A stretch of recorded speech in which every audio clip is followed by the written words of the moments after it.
well, how do we keep that connection whilst not constantly having to be involved in the business? I think one of the first things to acknowledge is that people buy people. And so there's always going to be that element. And if you look at a lot of businesses that have cult followings, they often have cult followings because those people are so bought into the values and the attributes of the founder.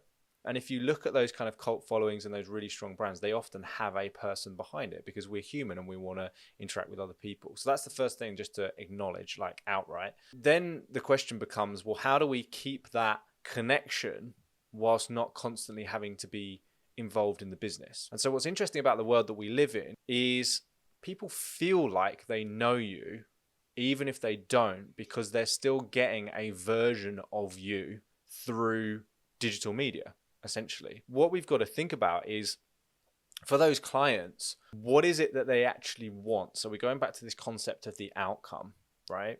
What is it they actually want? And when I say that, I mean a little bit more on an emotional level. They want to feel like they're getting a good deal. They're dealing with like the top person in the company. So what we want to do first of all is we want to really like get down on paper what it is that they actually want to feel.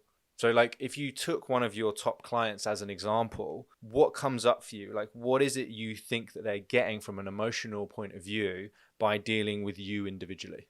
So either way, she wants to feel like she's getting value for money or she's getting the best pair of hands on it. But if we don't know those things specifically, then we can't create a system that gives that. And I love when people do this well. People that engineer this well are people like Richard Branson, right? One of the reasons he goes into every industry, and he hasn't always succeeded, but he's gone into a lot of industries and he's shaken them up just through one vehicle, which is customer service. And he's just asked himself, how would I want to feel in this situation? And ultimately, that's what this comes down to, because he's been the big idea vision person behind it all. And he's been able to create systems and processes and kind of guidelines and really a culture of people who make the clients feel incredible. And I remember reading this story once where this guy missed a business flight to New York or whatever. And the woman, she just used her intuition, because they're kind of taught like, just make the customer feel great. And how would you want to be dealt with in this position?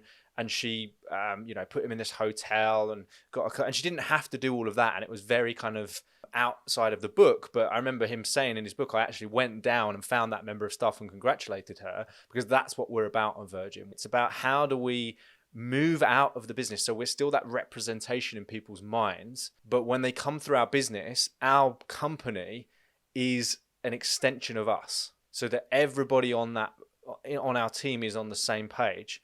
Everybody in our business working treats our clients the way that we treat them, so that their clients feel how they want to feel, rather than, how do we still keep our clients happy or whatever, even when we're not in the process, or whatever the question was that we were asking before. It's like, how do we then make our clients feel like this without us being involved day to day?